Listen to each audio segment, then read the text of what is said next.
Hi, everybody. Welcome to another episode of Making Light Two Humans Being. That is Kate Foggo here with me, and I'm Julie Hiert. She's over in Scotland. I'm in the United States in Michigan, where it is really hot and humid. Anywho, though, but the sun's out today. So welcome to our next episode, and we'll see where this takes us. But I was just chatting with Kate prior to hitting record, and I had suggested that we talk about clarifying moments because she and I are both going through a clarifying moment, I think, in what it is we actually want, but we feel a little stuck, maybe a little negative at times, I personally feel a little, what the hell am I doing here? So we were going to talk about that. Kate and I are actually in a book club too. We met on Monday, and this topic came up in the book club, and all of us were trying to help Kate work through it. And then I listened to an Abraham Hicks podcast this morning that talked about a gentleman. So here's the backstory, Kate. So this guy stepped up to the hot seat, and he had just purchased a home, but he got in the home, and then thought, this isn't really what I want. And why is that? And so she talked about, you manifest what you want what you have at the moment, and what you have at the moment, many times when you get there and you're like, woohoo, and then you think, oh, I've got buyer's remorse or whatever it may be.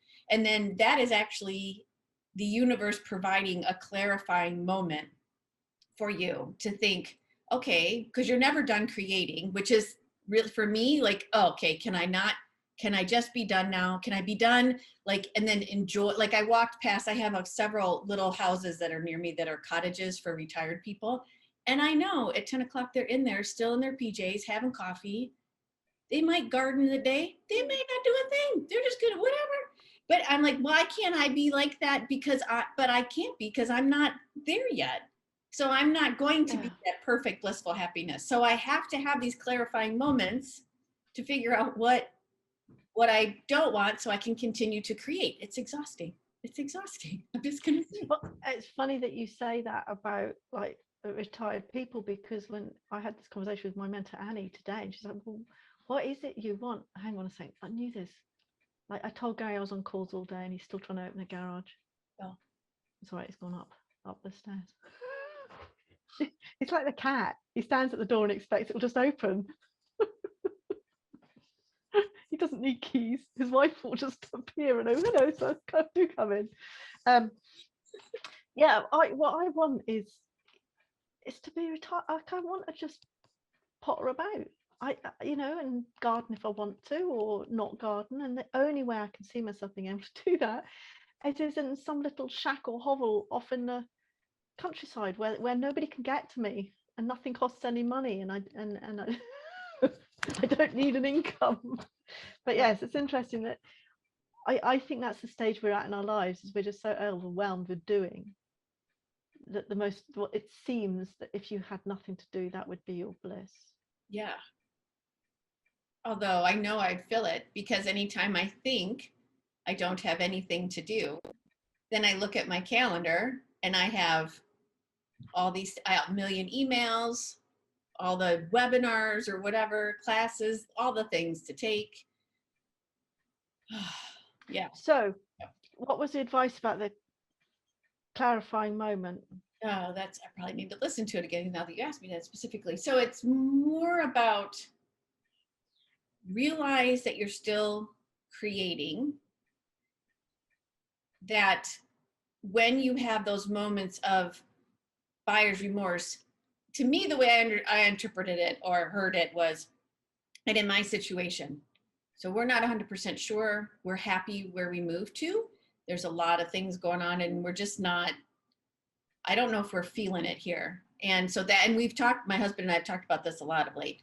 So we're trying to figure out, is this what we really want? How much do we invest in this house? Because the house needs a new kitchen, which is already ordered, and it needs a fence, which is also already ordered. So how much more? And it probably needs a new bathroom because something's not working well. And there's only one, which we've learned for two people, oddly.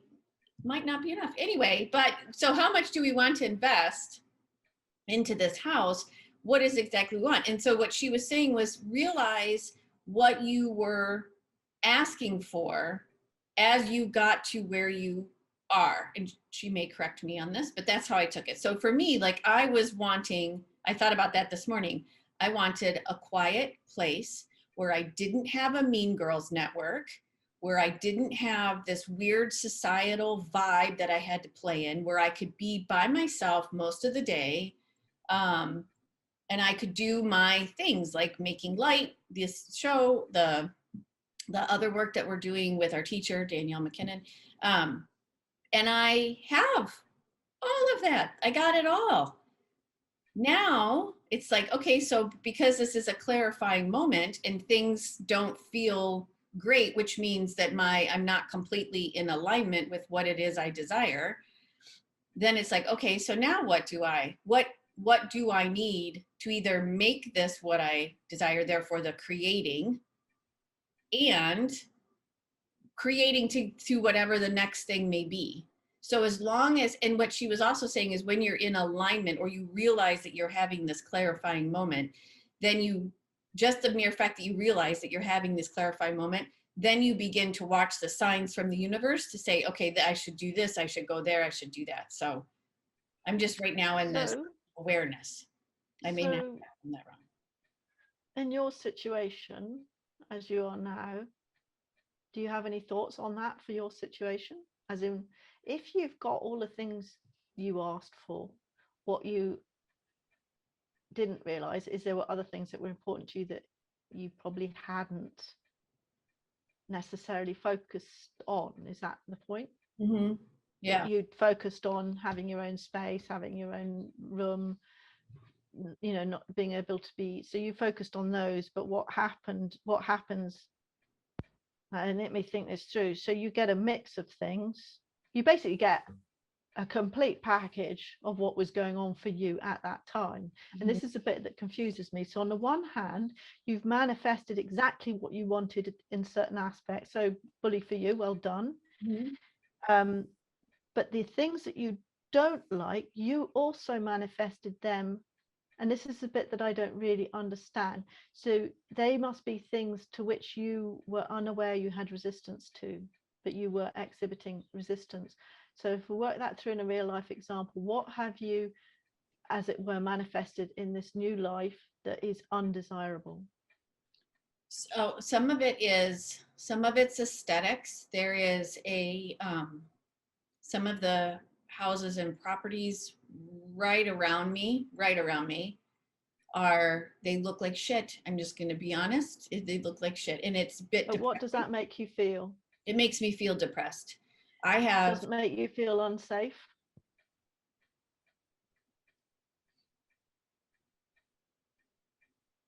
Like it's not your type of people? Because this is something I discovered about guests that came to my guest house. I didn't know I had an acceptable type of person. And it's only when you get someone who's not your acceptable type of person that you realize that actually we all obviously have prejudice and things that, and I got some people that were not what I was expecting. And at that point, I sort of thought, oh, I didn't realize this would bother me. It's just young, really. Yeah. There's nothing against them, but like they were different age group, different. There was sort of, Instagram society, sort of younger people who just want to sit in a hot tub and blah blah blah. Well, fine, harmless, absolutely fine. But it was like, like it had never occurred to me. I just assumed that I would get older people, quiet people, all these things. So this is not a judgment against those type of people, but it's suddenly a realization that I had an unspoken expectation of what I would get, but I didn't clarify that because this is a conversation we had on Monday. Without something that shows you what you don't want, how do you know what you want? Exactly. Yeah. So I realize when you see, I mean, I'm guessing this is really, really basic psychology. So I don't mean to patronize you or anything, but actually most of us, when we see houses with junk outside or not being taken care of and stuff like that, you assume it's people who don't take care of things. You assume they may be unemployed, they may be at home drinking, they've probably got dogs they don't take care of, and all these generalizations, right? Now, fuck, when I was 21, the shit outside my house, they'd have been, well, you know, they could have assumed it was a DOS house full of junkies, and it sort of was. But, you know, like, I was a good person, but I didn't care about the outside of my house because I was 21. I didn't give a shit. Yeah. You know, but we do make all these assumptions about how people live and how that reflects on them. So that's why I'm prodding, because it's again, this is amateur psychology, but it seems more likely to me that you are manifesting a feeling of unsafe than you are of, oh, I don't like the look of that, that's not pretty enough for me, because I'm not sure what emotion that is. Yeah, I don't know if it's safe, because I don't feel unsafe. I feel safe here. So what irritates you about the houses? So undervalued? What? Undervalued? I think, well, I think there's something about judgmental. I'm judgmental. And so this is in my face to not be judgmental. Part of it. I think there's more, but that's the part I can tell right now. The way I grew up, like we were in, you know, I would just say like middle class neighborhoods, like nothing fancy by any means, but everybody took pride in how their property looked. And there's just a couple mostly behind me that there's garbage bags out front. There's 2 pools. Like it's just, I don't know. So there's just this, so I do think there's a judgment aspect of it, but it also feels what is that judgment, Julie? What, it's like, well, all the things you said, they don't care. They don't.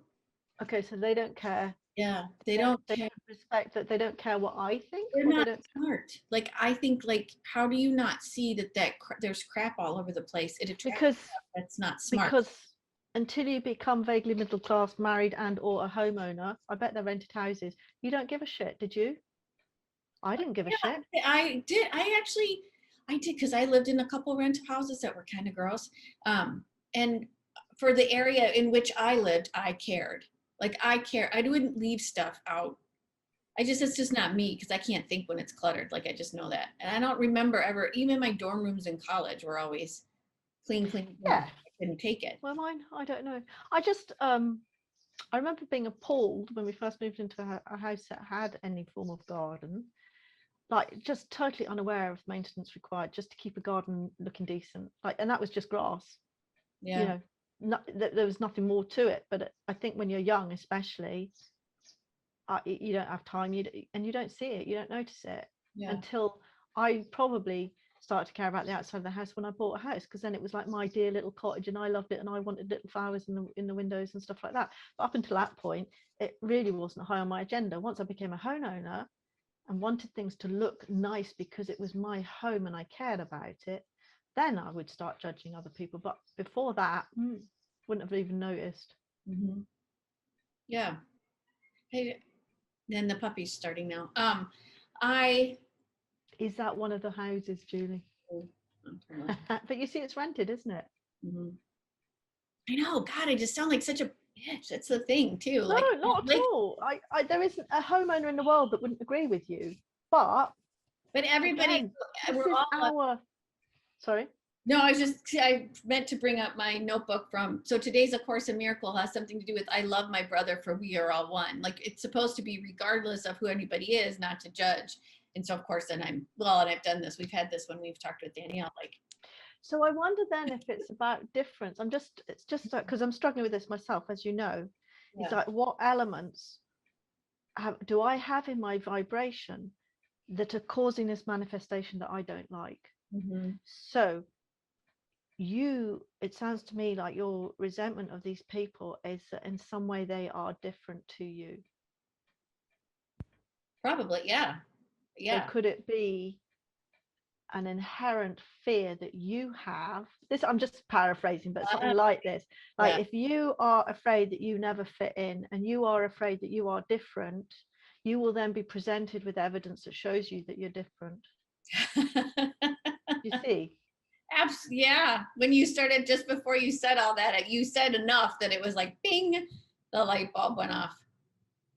Yeah. That's great though, because I have been so confused about this, because I don't understand how I kind of manifested in some way so perfectly physically what I visualized. Maybe that's because visually I have a very strong sense of what I want, and I probably do not doubt I can get those things. Like there probably isn't any resistance to that. So like in terms of the guest house, it looks exactly or better than I imagined it would. So that part of my dream is very well defined, because I probably have no resistance to that.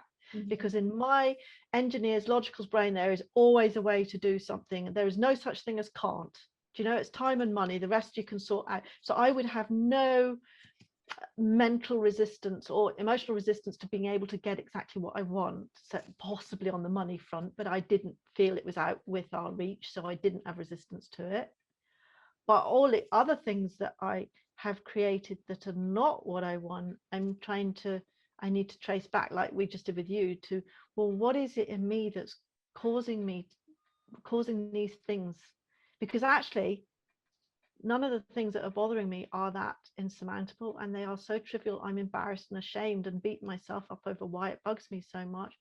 But at the same time, it's becoming intolerable. Why am I unhappy about things that are really not important? Like what? Do you want to say the thing you really The fucking ironing. No. So I had a meltdown. I realized poor Julie said this three times now. A meltdown on right. So the big news, going back a bit, the big news was getting a cleaner, right? Because between the turnovers, which is every other day, or I've got the occasional 3 night stay, but every other day. For your Airbnb, just so we can clarify. Yes. Sorry, for my guest house. It's a small self-catering unit. It's just a double room, self-contained, self-catering, everything you need. So it needs to be cleaned, obviously. And because of COVID, there's all this additional shit. And because it's self-catering, all the cupboards have to be emptied and put through a dishwasher. There's no dishwasher in the shed, so I have to take it up to the house and bring it back down. And everything needs to be sterilized. Obviously, I have to change the sheets. Now, again, it's tiny. My brain, when I wanted 2 Airbnbs, that's how much I trivialized the care. Just, how long does it take to clean a room, fuck's sake? But it was just becoming too much, because all it takes is someone to I don't know, fry bacon it or put bacon in the oven, and then you've got to clean the oven. I've only got a 4 hours turnaround to do everything. So if anything goes wrong, I'm fucked, because the next people show up and I haven't finished. Right. There's a hot tub as well, so I have to clean the hot tub, I have to clean the fire, I have to relay the fire, I have to put the firewood out, I have to do all that.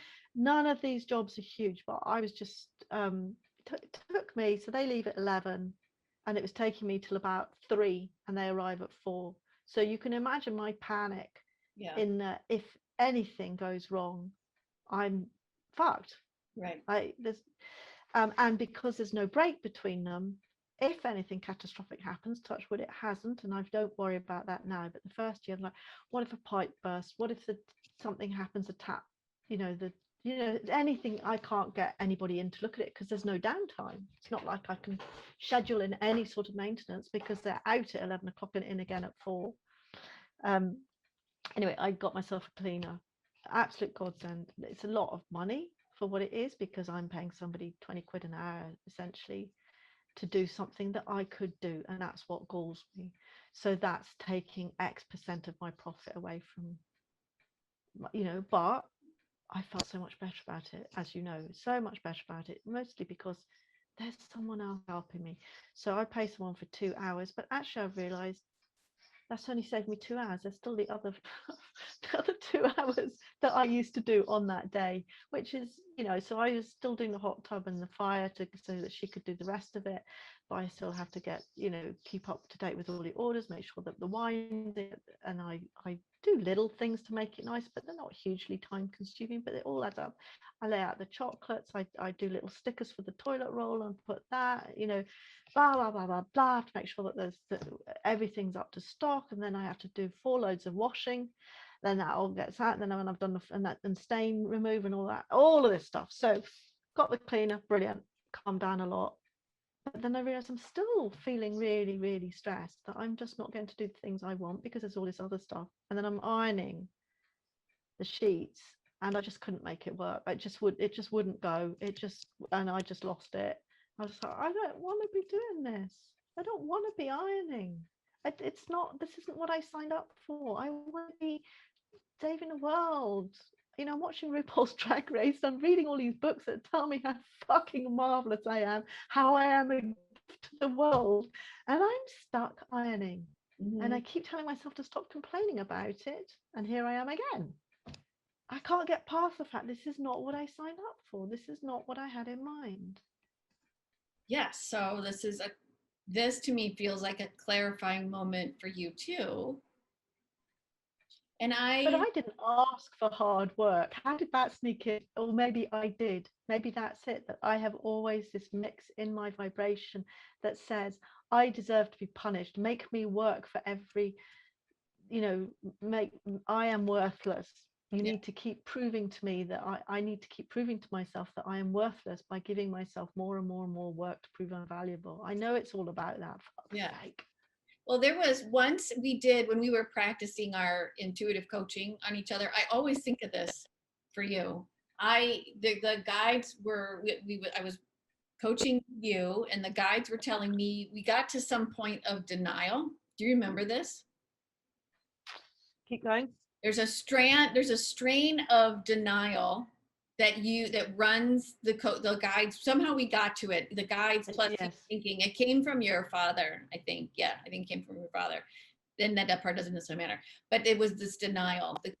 You have a tenacity to denial that you don't want to necessarily let go of. And to me, in anything that we talk about, whether on this or with Danielle or whatnot, like that seems to be like there's a theme or an underlying. So when you say denial, because I recognize, and Annie said that to me today, of punishment. So I think the two are linked. Yeah. Because she thinks, and this is all tied up with my food stuff as well, that somehow I am always punishing myself. And denial, I suppose, again, I suppose I don't think denial, I don't know what I'm denying myself, an easy life, I suppose. I don't know. But there is definitely this approach that I have to earn everything. And that I cannot accept that I am, and I still, I can hear the words intellectually, I cannot feel in my heart that I am worthwhile just as I am. Yeah. I mean, even blog posts talked about it too. Your responsibility blog post that you just put out talked a lot about, you put the care of your mother before the care of yourself. And you were watching Gary go through a similar situation, handle it completely differently. And you were thinking, wait a minute, why wait?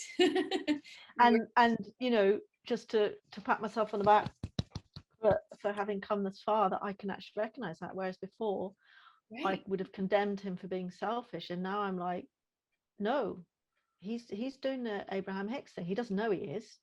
So I would inherently call that selfish, but what's changed is that I am realizing that selfish is okay. Yes. We've been taught that selfish is not okay. Selfish is fine. Selfish is a weird, misinterpreted word in the English language, as I'm learning. There are many, particularly when it comes to religion, but that's another topic. But it's interesting that the selfishness as it relates to your Airbnb, like if I read the blog post that you had, katefago.com, right? The responsibility blog post, feel free to read it. If I look at that and how you talk about the care for your mother, that same effort and energy of caring for something else you've put into the shed and continue to deny yourself the things that you want. And so just before we started recording, we were talking about ironing the sheets, right? I have stayed in fabulous hotels because I used to work for corporations, had to travel around the world, so that I had, the companies expense report, which, and just for, you know, being American, sometimes where I had to go to be safe, we had to stay, it's a whole thing. Anyway, I never inspected the sheets. I got in the, I mean, I wanted the bed. Huh? I think you'd notice, Julie. No. I really think you would. I think you should try it just once. The sheets should be clean. I'm sure they feel great. I don't know why they have to be ironed. As book club, how many women were on book club and we were all like, wait, you iron the sheets? Yeah, because I wouldn't iron them for the house. But people are paying top dollar. You wouldn't do it for yourself, but you'll do it for people you don't even know. I'll do it for money. For people you don't know. But like, money. Okay, so do you think? Because they're paying 5-star rates, so they would expect a level of comfort that I don't afford myself in my own home. No, I don't have beautiful white fluffy towels. Right. I don't have 5 towels per person in my house. I don't think you, not that we have to debate ironing sheets. I just don't believe that the ironing of the sheets makes the sheet more comfortable. I think I could show you the difference, because the bottom sheet I don't iron, I steam. That was a conversation I had with somebody when I was doing core, soul level core, whatever, and she said, oh, you need to get yourself a steamer, Kate. So I got myself a steamer and I do the bottom sheet with the steamer. You can see the difference, like, because just trust me, it goes all soft and silky and billowy once it's been ironed. I really don't think I'd get away with not. I would try just once. But again, with all these things, and it's the same with your house, if you like, your move, shall we say, is in a lot of things I've listened to with Abraham are typically about relationships, with somebody who goes, oh, I'm not happy with my husband, blah, blah, blah. And there was one that actually circled back, and this woman had come back and she had actually left her husband, and Abraham said, we told you not to, didn't we? And she said, yes, I know. I've made a terrible mistake. But I mean, that's besides the point. But you know, Abraham's point is that the whole thing of it is that what you're experiencing right now is a result of your vibration. It is not a result of your external circumstances. Right. So in your case, until you resolve what's causing these things to be manifested, it won't matter where you move to. No. Because you'll take it with you. Likewise, and you're right, I've replaced my busyness with my mother. I then to the shed. I've replaced this need for worthiness, this striving for worthiness to Gary from my mother.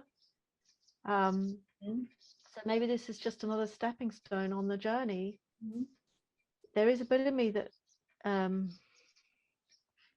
I have to resolve this. My solution right now, got the house valued, would be to sell everything and go and live in a hovel somewhere. I'm happy with that. So I'm now in my head. I don't really believe this, but my 4-year-old self, as Annie keeps saying, she's like, tell your 4-year-old self to go out and sit under the tree with the dog because she's not helping. My 4-year-old self is going, fuck Gary, fuck everything. I just want to sell up. If it wasn't for Gary, I'd be able to do that. I could just take my cat and my chickens and I'll just go and live in a hovel somewhere, and I won't need to work because I've got enough money, you know, and I'll I don't know, eat nettles. It'll be fine. And then I won't need anyone. But that's the point. I'm then transferring. Like now I'm blaming Gary because Gary doesn't want to leave here, and neither do I. It's beautiful, but in my view, selling the house, getting that capital out, I could go and live in a hovel. I'll be fine. I don't need to work. For me, it's all about not having to work, which it is for you, isn't it? It's about not having to work for money, so that I can choose to do with what I want to do with my time. Yes, and I will clarify. I will say this: I don't mind working for money if the work that I am doing makes my heart sing. Yes, agreed. So, you know, making these videos, I love doing it. If it makes us money, hot dog. At some point, it'd be nice if it did. You know, just writing, you know, enough animal communication sessions and intuitive coaching sessions where it's paying for my classes and my paying for. Yeah, I agree. I need, I'm sorry, Julie, I'm going to have to just pop outside the magpie. My house martins are nesting under the thingy and they're going crazy, and I can see there's a magpie, so I'm just going to go out and scare it off because I'm trying to get rid of it. Hang on a second. So what? Sorry, you can't hear it shrieking and shrieking. They're mobbing the magpie because their nest is here, and the magpie's just taunting them, and they're dive bombing him. So I just went outside to scare the magpie away. So magpies. So the house martins were making the noise, but there was a magpie. Okay. Yeah. So I believe animals show up for reasons, right? So here's the message from the magpie. It might be time to start paying attention to the omens, dreams, and hunches you have been getting. Pay attention and follow through. That's magpie. I'm gonna do house martin.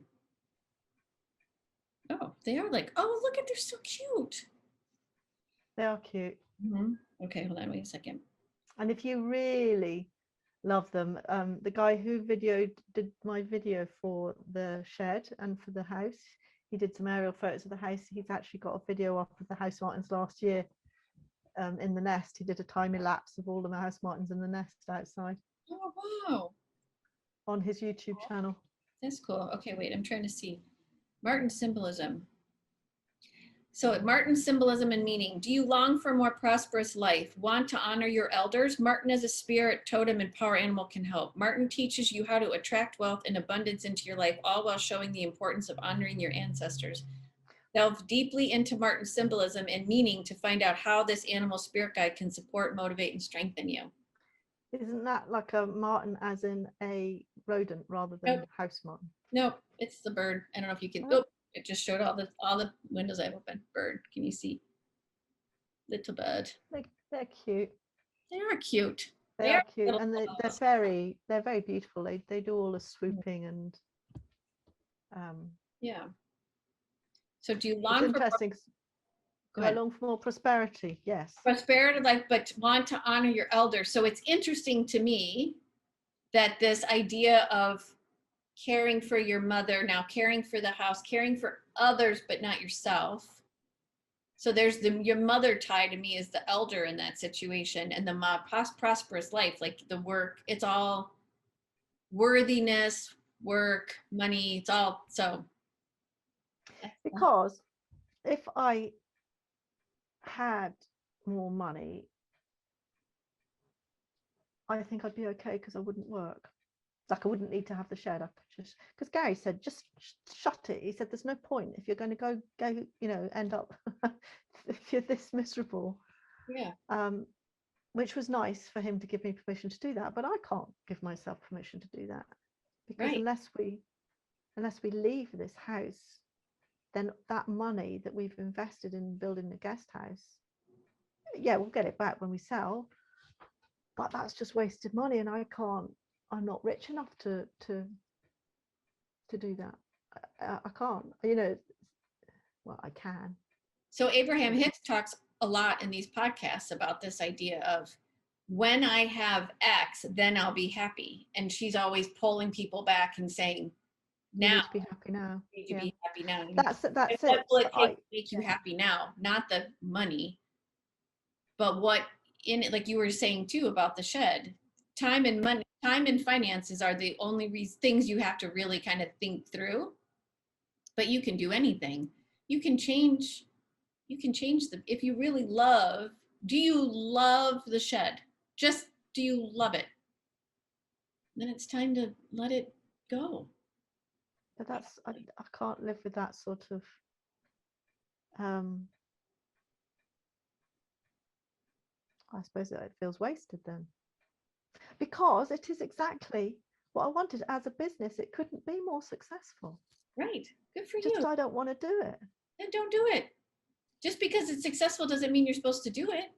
No, but I can't release money from it in order to do something else with that money. I have to write it off, and that doesn't feel okay to me. That's a lot of money. That does not feel okay to me.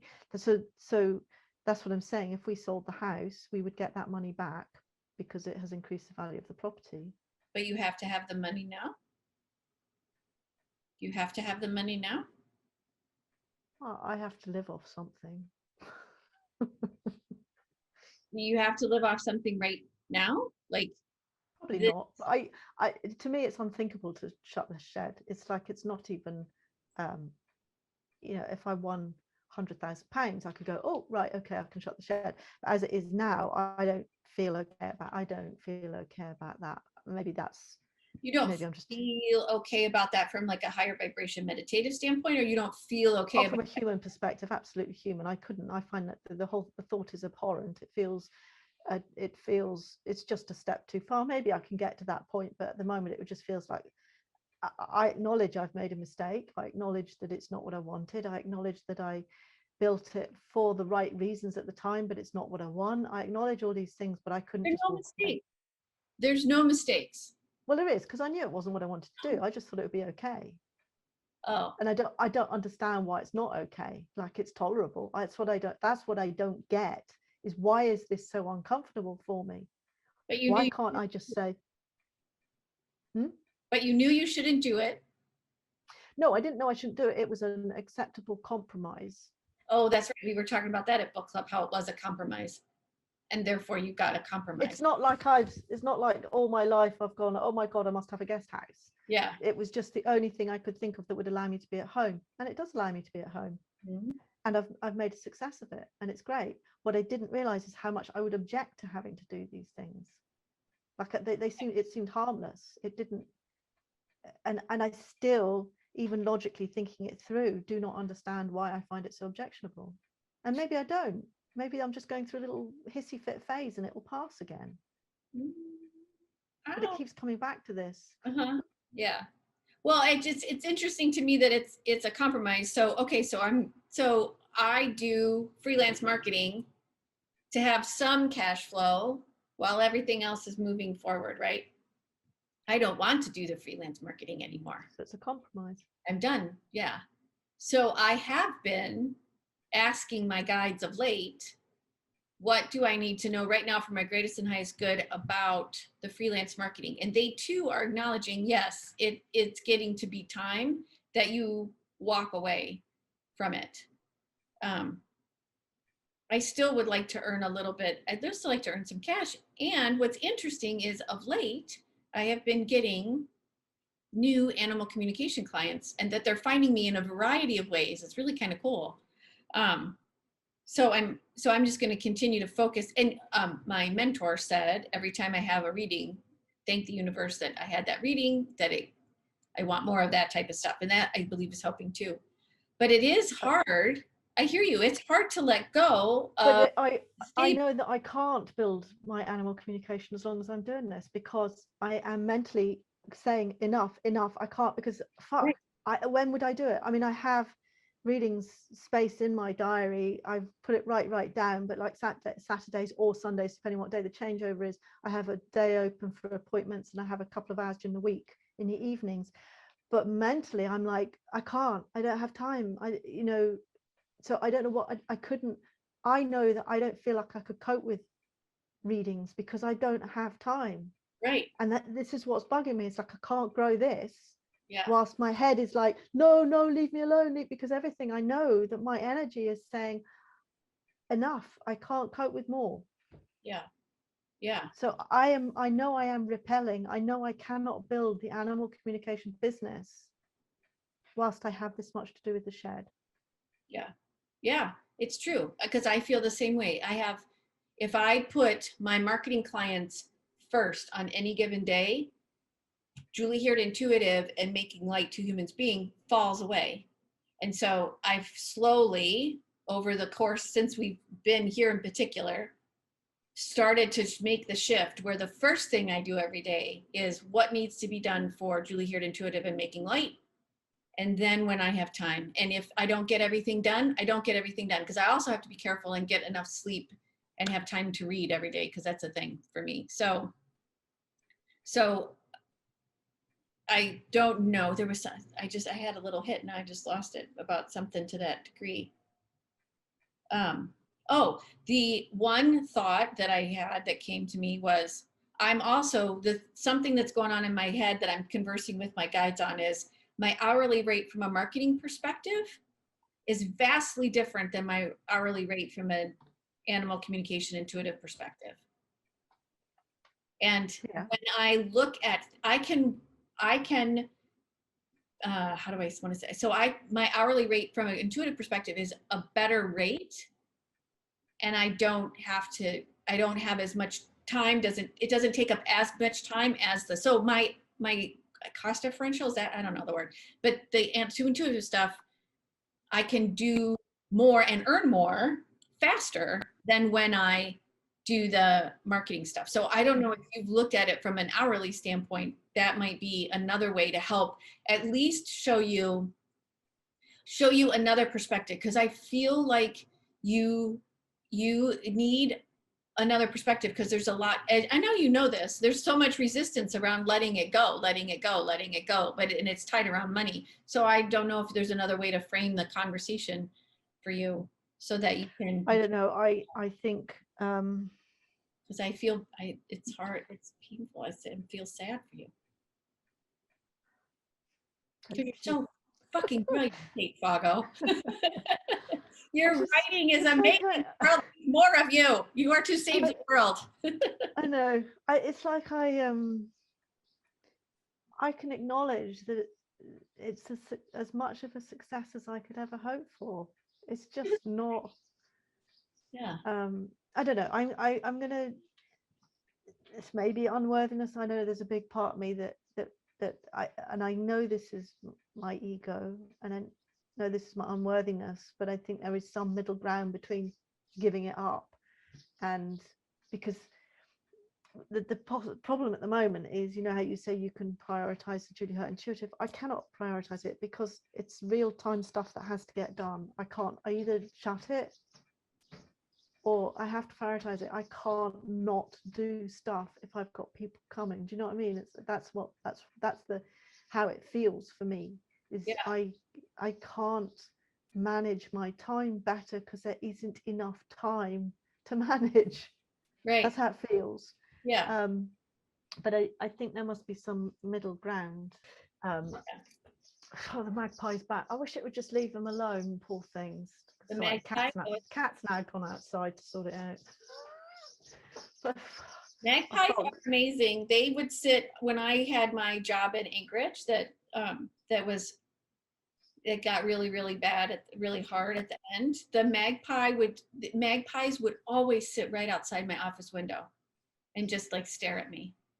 So and actually, what I wanted to say, is that, well, to tell I listen to Frank Skinner, and he calls his podcast listeners readers, and it always sticks in my head as readers. So if I do say readers, that's why. He does it deliberately, and everyone's always writing to go and say, you're an idiot. And he's like, well, it's not. It's actually just a theme that he liked the idea that they were readers because it made them more intellectual. I'd like our readers to know that a lot of what we talk about here is like the soul level coaching that you and I have done, and especially in the Finding Joy last week, which was really nice to watch actually. You know, that you and I are now embarking on a course to qualify in that, and we'll be adding that to our services. So I just wanted people to know that this is the sort of stuff we do. Having said that, I can imagine them going, well, you're that fucked up, Kate, why would I ever need advice from you? But the point is, having been through all this stuff, I find I am really able to help people, even though my journey keeps getting deeper and deeper. You know, I have a lot more success with other people than I do with myself. I suppose that's normal, isn't it? Okay, so again, my one of my heroes is Oprah, and she talks about all of these things. Like she's on her Super Soul podcast that she's doing now. She's talking today about not like she always kind of closed herself off until she moved to this one neighborhood, and then people actually started to welcome her, and now she's like a social butterfly. So she talked always about her weight issues. She talked about everything. That's why people resonated. To her. Yeah. That's why your blog post on responsibility was so awesome, because it was true and vulnerable. And Brené Brown talks all the time about vulnerability.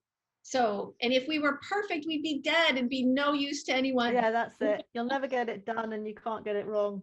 No, but it's, and this, yeah, I mean, there's many, many, many times when you've coached me out of, Well, likewise, yeah, Julie. It's funny that we're going through the same things together. This was I know, meant to be, I know. and that we get into, because when I see your perspective with the house, my immediate reaction would be, there's something else going on here, Julie, that you need to address. Moving house isn't going to fix this. You No. can still choose to move house, but you need to see what's going on. And likewise, you look at me and it's so obvious to you what I need to do, and I can't see it because I'm so Yeah. invested Yeah. as you are. Because to me, I would say, if it wasn't for the Abraham Hicks thing, I'd be like, fuck it, doesn't matter how much it costs you to move, just move. Right. But it's the Abraham Hicks law of attraction that I know that isn't necessarily going to fix it. Yeah. It might be a short-term fix, but it, you know, even if you examine what's beneath it, Mhm. and likewise for me, I have to, well, maybe we'll do a bit of that tonight. Woo! That's just another flaying. Right, I should go and pick up chicken shit, because that's Okay. what I do this time of day. All Feed right. my lovely chickens, and then we start our soul level coaching. So hopefully we'll be able to, I don't know, talk to more people. I think it'd be really interesting to actually put this stuff to complete strangers, which is what we'll be doing. Mm-hmm. I know. Wow. I know. All right. So I'll just say thank you for watching Making Light Two Humans Being. I'm Julie Hiert. That is Kate Foggo. And we'll see you next time. Thanks for watching. And please feel free to leave us comments and feedback and input for other topics. Talk to you soon. Bye.